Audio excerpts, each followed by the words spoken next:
Fidelidades. Mario Benedetti. A sus 35 años, Ileana Márquez tenía marido, Dámaso, y amante, Marcos. Saberse querida o al menos deseada por ambos no le causaba la menor ansiedad. Más bien, le otorgaba una evidente seguridad ante sí misma y ante los demás. Por otra parte, tanto en cuerpos como en temperamentos, Dámaso y Marcos eran, por así decirlo, complementarios. De ahí que lo que la atraía en uno de ellos no la llevaba a desamar al otro. Cuando estaba en brazos de Dámaso, no pensaba en Marcos ni viceversa. Dámaso y Marcos se conocían. No eran amigos, pero no se llevaban mal. Como era obvio, Marcos era consciente de que Ileana se acostaba con su marido, pero en cambio éste ignoraba el verdadero alcance de la otra relación. Por su parte, Ileana se consideraba paradójicamente fiel a ambos, ya que nunca se había sentido tentada por ningún otro hombre. Sabía perfectamente el atractivo físico que su cuerpo, cuidado y hermoso a pesar de, o tal vez debido a, su madurez, tenía para el marido y para el amante.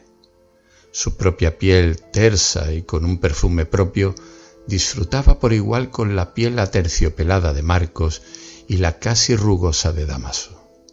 Se sentía una mujer plena, dueña y señora de las dos provincias de su sexo.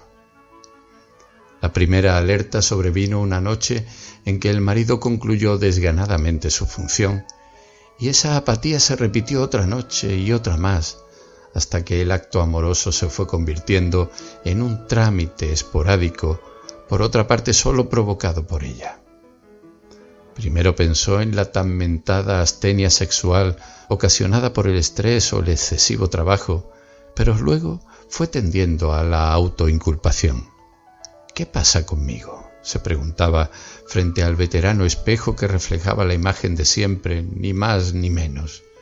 ¿Qué pasa con mi cuerpo? Lentamente fue llegando a la conclusión de que Dámaso tenía una amante, y ello la amargó profundamente. No podía tolerar esa infidelidad esencial. Sin embargo, calló. Su consuelo pasó a ser Marcos, que seguía sirviéndola en el mejor de los sentidos. Nada le dijo sobre los cambios de Dámaso, debido sencillamente a que temió que ello disminuyera su atractivo ante Marcos.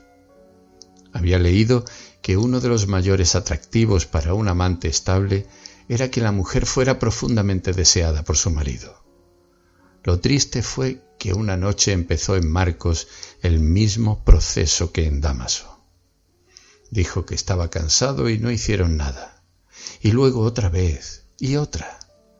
A Ileana le entró una depresión profunda y eso fue lo peor, ya que las ojeras provocadas por sus insomnios y cierta palidez que invadía todo su cuerpo, desde las mejillas hasta el pubis, pasando por los pechos, antes sólidos y erectos y ahora flácidos y derrengados, todo ello la hacía, y ella era consciente de la metamorfosis, cada vez menos deseable, no solo para Dámaso o para Marcos, sino para cualquier hombre.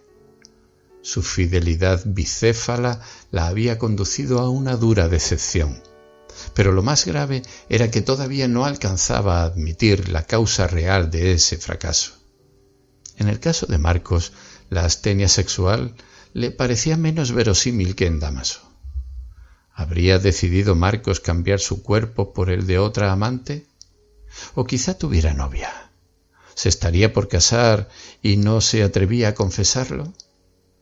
En rigor, el desapego de Marcos la había herido más aún que el de Dámaso, pues la ensayística erótica y las novelas del siglo XIX le habían enseñado que el tedio sexual era más corriente en los maridos que en los amantes. Un fin de semana tomó una decisión. Seguiría los pasos de Marcos en primer término y luego los de Dámaso. Quería saber la verdad definitiva. Solo así saldría del pozo. Ella conocía bien las rutinas de sus hombres. Marcos Salía a las 6 de la tarde de su despacho y generalmente se dirigía a pie hasta su casa, ya que no vivía lejos. De modo que el lunes ella estacionó su coche a pocos metros de la oficina de Marcos y poco después de las 6 vio que salía con algunos compañeros. En la esquina se separaron y Marcos tomó un taxi. Ileana tuvo que apresurarse a arrancar. Por las dudas tenía el motor encendido, ya que no había calculado ese gesto. El taxi, tras 2 o 3 cambios de calles, tomó por Agraciada, luego por 19 de abril y así hasta el Prado, donde se detuvo.